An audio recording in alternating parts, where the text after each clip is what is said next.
Qué bonita vecindad, qué bonita vecindad, es la vecindad del Chavo, no valdrá medio centavo, pero es linda de verdade. Bom, acredito que você conhece mais ou menos essa canção, mas cantada de uma outra maneira, né? Mais ou menos assim.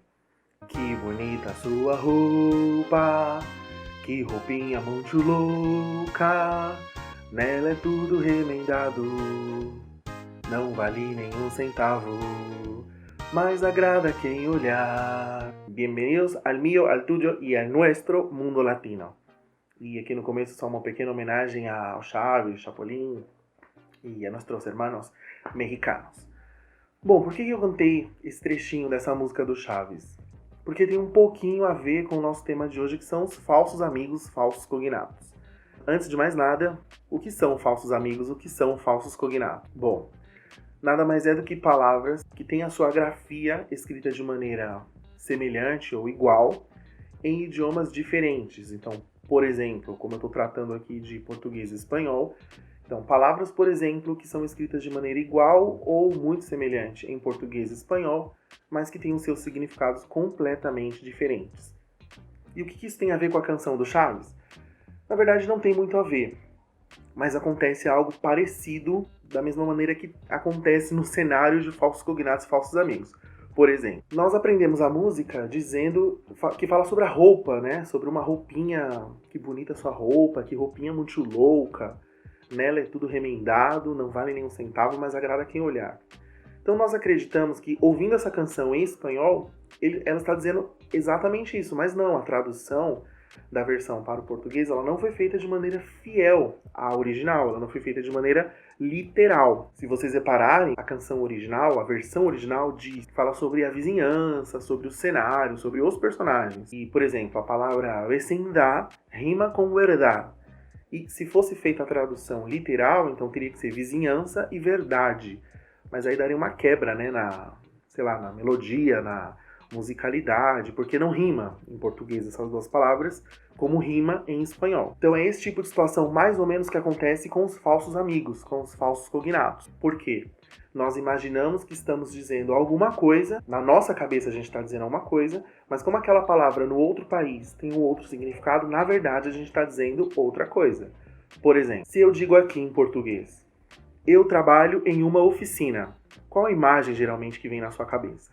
A imagem, acredito eu, de uma oficina mecânica, talvez com alguns carros, graxa, óleo, esse tipo de situação. Ou oficina de costura, talvez, com muitos operários, máquinas de costura, aquele barulho característico, ou até mesmo oficina de teatro, mas acredito que mais oficina mecânica mesmo. A palavra oficina é um belo exemplo porque ela se escreve da mesma forma, existe essa palavra em espanhol, mas ela é um típico exemplo de falso amigo, de falso cognato, porque o seu significado é completamente diferente. Se eu digo, por exemplo, eu trabalho em uma oficina, a imagem que tem que vir à sua cabeça é completamente diferente de uma oficina mecânica, porque oficina em espanhol significa escritório. Então tem que ser uma imagem com, não sei, alguns computadores, pessoas utilizando traje social, esse tipo de situação. Entenderam? Então, assim, se apegar a algumas palavras em português só porque se escreve igual e achar que a gente está dominando de boas o espanhol, na verdade, às vezes a gente pode se meter em algumas enrascadas, em alguns problemas. Por exemplo, o verbo cancelar. O verbo cancelar, dependendo da situação, pode significar pagar. Então, se você chegar no caixa e ouve uma pessoa falando que quer cancelar a compra, não sei, ou a mercadoria, ela está unicamente querendo pagar, ela não quer cancelar nada, entendeu? Outra palavra, por exemplo, billete. Billete não se escreve igual em português, se escreve com doble L, mas se parece muito com a grafia da nossa palavra bilhete. Só que billete, na verdade, é aquilo que nós carregamos dentro de uma billetera, de uma carteira. No Brasil, há billetes de 2 reais, 10 reais, 20 reais, 50 reais e 100 reais. Aqui nós geralmente chamamos de maneira informal de notas, né? Nota de 10, nota de 50, nota de 100. E nota é exatamente um bilhete em espanhol. Então, por exemplo, se eu tenho que deixar um recado pro meu irmão, pra minha mãe, pro meu pai, les voy a escribir una nota diciendo algo.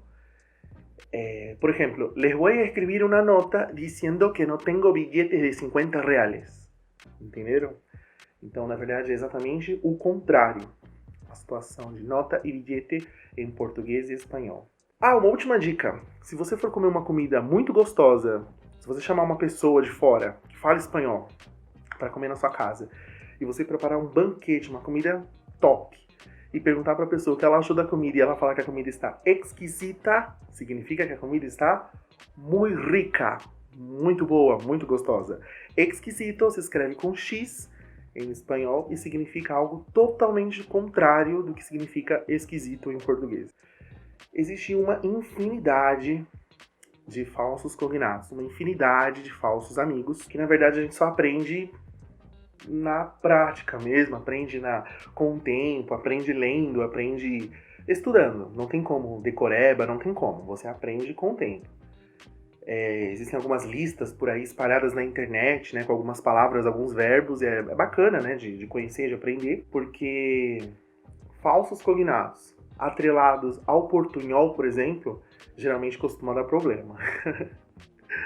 Bom, é isso. Hoje eu dei uma passada aqui para falar um pouquinho sobre falsos amigos e falsos cognatos, que é algo muito presente na questão ensino-aprendizagem de espanhol, né, para brasileiros, por exemplo. Nos próximos vídeos aí eu pretendo voltar um pouquinho no tema que eu falei no vídeo anterior, sobre os pronomes, que surgiram algumas dúvidas aí e tal, e sobre um pronome específico que eu acabei não falando. Bom, e é isso. Neste momento, gostaria de pedir para, caso você tenha já vivido alguma situação envolvendo alguma palavra que você achava que era uma coisa, na verdade era outra, deixa aí nos comentários, beleza?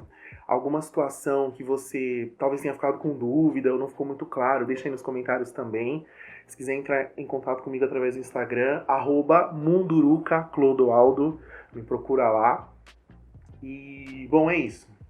Sou o Chaves Maníaco, sim, sou muito fã do Chaves.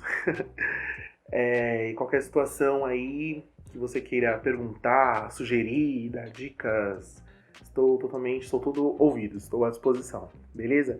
Não esquece de ativar o sininho para receber as próximas notificações. Curte o vídeo aí, e falsos amigos, falsos cognatos, presta bastante atenção para não se meter em nenhuma enrascada, beleza? Bom, vou ficando por aqui, é isso, abraço, dale, vamos falar espanhol?